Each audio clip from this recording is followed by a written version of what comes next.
महाराष्ट्र ज्यांनी घडवला ते पवार साहेब आज दादा आणि माझ्या प्रचारासाठी आलेत. ह्याच्यापेक्षा मोठं अवभाग्य एका तरुणीचं महाराष्ट्रात काय असतं. काका मनापासून आभार. 83 वर्षाचे हा संघर्ष योद्धा आज त्या लेकीसाठी बारामतीत आणि ह्या लेकीसाठी सोलापुरात अनेक कमाल तरुणांसाठी महाराष्ट्रामध्ये उभा महाराष्ट्र पिंजून काढलेला हा जाणकार राजा.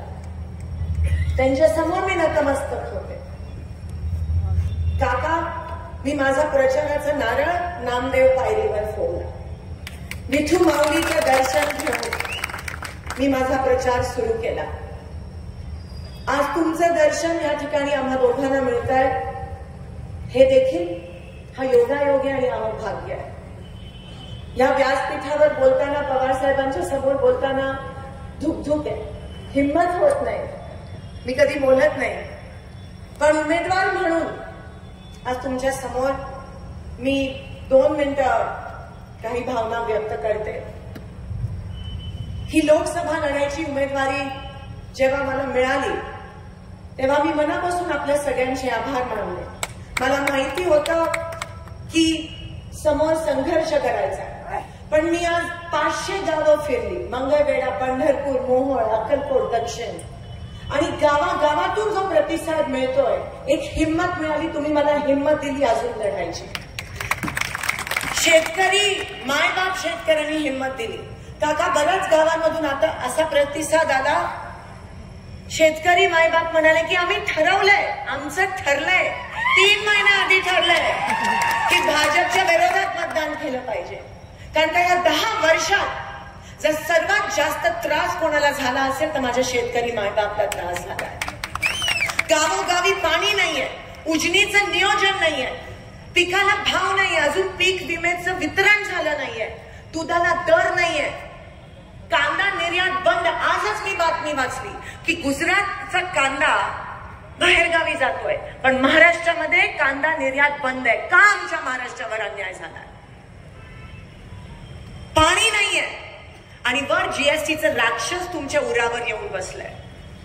10 वर्ष हा त्रास सहन करताय का? एका 15 लाखाच्या आमिषामुळे. अजून वाट बघतोय.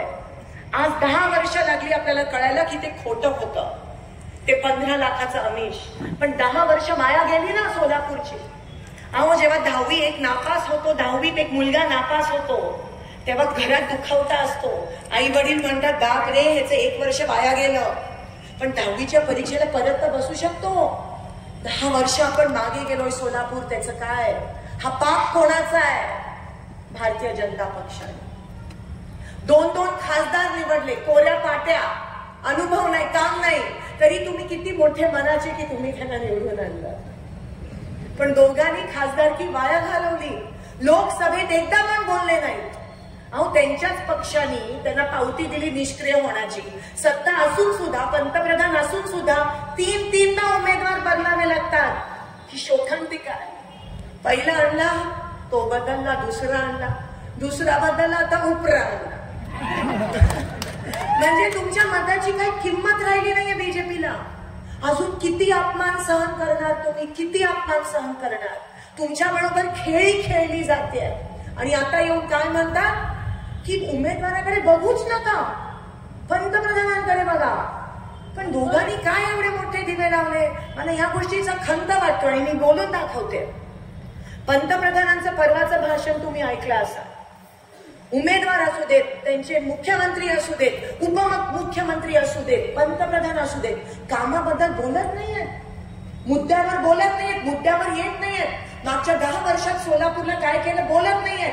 फक्त धर्म, जात पातची कीड भारतीय जनता पक्षाने आपल्या देशाला लावली, आपल्या लोकशाहीला दृष्ट लावली, कीड लावली या लोकांनी. पंतप्रधान हा देशाला सांभाळणारा पंतप्रधान असायला पाहिजे. तो कोणत्या पक्षाचा नसतो, तो सगळ्यांचा असतो.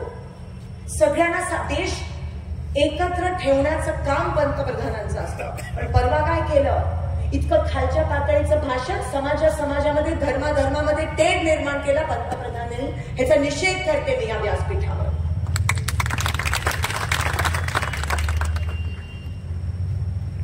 ह्या लोकांनी नवीन काहीतरी फॅड चालू केलंय.